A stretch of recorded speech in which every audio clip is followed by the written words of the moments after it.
Boa tarde, voltei com a atividade relacionada ao texto que eu enviei para vocês, que eu fiz a leitura de fruição, a entrevista. Lá no texto da entrevista, não sei se vocês observaram, a fala do homem do campo e a fala do entrevistador. Isso aí é chamado de variação linguística, né? A fala do entrevistador é uma fala mais culta, enquanto a fala do homem do campo é uma fala mais informal.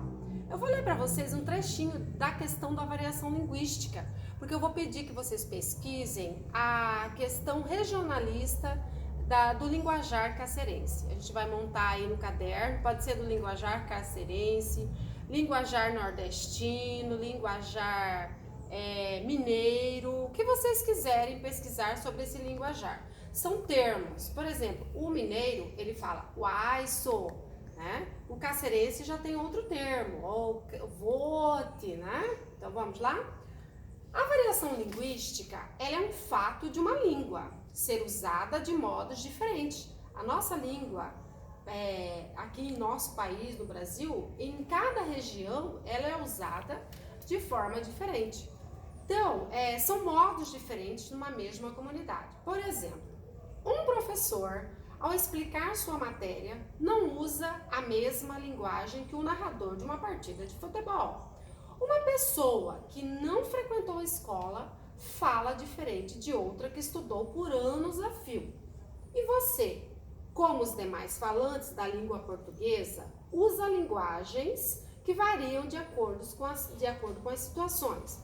Observe que seu modo de falar com os amigos no intervalo das aulas é diferente daquele que você usa ao expor oralmente um assunto para o professor e os colegas de classe. A língua que você utiliza para escrever seus textos não é igual àquela empregada em situações de fala. Há dois tipos básicos de variedades linguísticas, os dialetos e os registros. Os dialetos são as variedades comuns aos grupos de falantes. Há várias espécies de dialetos. Por exemplo, vou citar alguns exemplos. Regional, que caracteriza a língua dos habitantes de cada região. Foi o que eu falei. A nossa língua, o nosso país, em cada região tem um sotaque, né?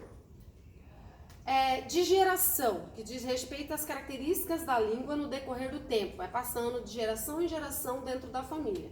E aí acaba criando uma característica de linguagem dentro da família. De gênero, que diferencia a fala das mulheres e dos homens. Etário, com a distinção entre a língua de pessoas de diferentes faixas de idade. Sociocultural, que compreende o dialeto culto e o dialeto popular, nos quais sobressaem as diferenças de escolaridade e nível socioeconômico dos falantes. Profissional ou de função, com a gíria de cada grupo, dos policiais, dos economistas, dos jogadores de futebol, dos malandros, etc.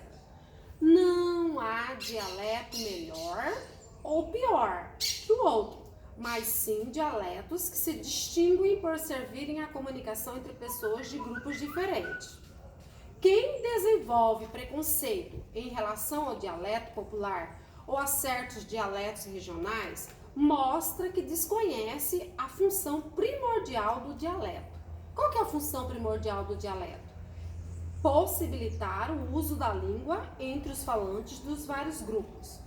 Os registros, eles são as variedades linguísticas escolhidas pelo falante de acordo com o momento e a situação. Eles apresentam graus diferentes de formalismo, tá? Então, depois dessa fala, eu peço que vocês entrem lá no Google, pesquisem lá o linguajar mineiro, pode ser uma mistura, mas só que tem que ter um significado, tá? O linguajar mineiro, linguajar nordestino, linguajar da região norte, alguns termos que são típicos dessa região. Vocês irão pesquisar e registrar no caderno de produção de texto, com a data de hoje, quarta-feira, dia 25 de março. Registrem, porque a professora vai conferir, ok? Um beijo. Bye, bye!